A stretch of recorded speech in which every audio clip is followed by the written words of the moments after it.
ಇನ್ನು ಹುಬ್ಬಳ್ಳಿಯಲ್ಲಿ gas cutter ಬಳಸಿ ಬಂಗಾರದ ಅಂಗಡಿ ಕಳ್ಳತನ, ಲಕ್ಷಾಂತರ ರೂಪಾಯಿ ಮೌಲ್ಯದ ಬಂಗಾರ ಹಾಗೂ ಬೆಳ್ಳಿ ಆಭರಣ ದೋಚಿ ಪರಾರಿ.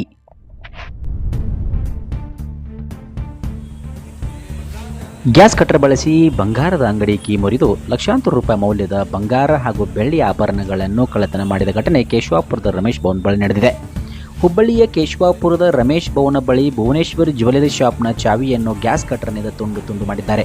ನಂತರ ಗ್ಯಾಸ್ ಹೊಡೆದು ಒಳನುಗ್ಗಿ ಕಳ್ಳರು 800 ಗ್ರಾಂ ಚಿನ್ನ ಮತ್ತು 50 ಕೆಜಿ ಬೆಳ್ಳಿ ಕಳ್ಳತನ ಮಾಡಿದ್ದಾರೆ. ಈ ಆಭರಣ ಅಂಗಡಿ ಜಗದೀಶ್ ದೈವಜ್ಞ ಎಂಬುವರಿಗೆ ಸೇರಿದಾಗಿದೆ. ಬೆಳಗಿನ ಜಾವ 2 ಗಂಟೆಯ ವೇಳೆ ನಡೆದಿರುವ ಸಾಧ್ಯತೆ ಇದೆ. ಮೊದಲು ಸಿಸಿ ಕ್ಯಾಮೆರಾಕ್ಕೆ ಸ್ಪ್ರೇ ಮಾಡಿ ನಂತರ ಕಳ್ಳತನ ಮಾಡಲಾಗಿದೆ. ಘಟನಾ ಸ್ಥಳಕ್ಕೆ ಹುಬ್ಬಳ್ಳಿ ಧಾರವಾಡ ಪೊಲೀಸ್ ಆಯುಕ್ತ ಶಶಿಕುಮಾರ್ ಭೇಟಿ ನೀಡಿ ಪರಿಶೀಲನೆ ನಡೆಸಿದ್ದು, ಇಬ್ಬರು ವ್ಯಕ್ತಿಗಳಿಂದ ಕಳ್ಳತನ ನಡೆದಿರುವ ಸಾಧ್ಯತೆಗಳಿವೆ. ಒಂದು ಸಿಸಿ ಕ್ಯಾಮೆರಾದಲ್ಲಿ ಇಬ್ಬರ ವ್ಯಕ್ತಿಗಳ ದೃಶ್ಯಗಳು ಸೆರೆಯಾಗಿವೆ. ಉಳಿದ ಸಿಸಿ ಕ್ಯಾಮೆರಾಗಳಿಗೆ ಸ್ಪ್ರೇ ಮಾಡಲಾಗಿದೆ. ಪ್ರಕರಣ ದಾಖಲಿಸಿಕೊಂಡು ತನಿಖೆ ಆರಂಭಿಸಿದ್ದೇವೆ ಎಂದು ಪೊಲೀಸ್ ಆಯುಕ್ತ ಶಶಿಕುಮಾರ್ ಮಾಹಿತಿ ನೀಡಿದ್ದಾರೆ.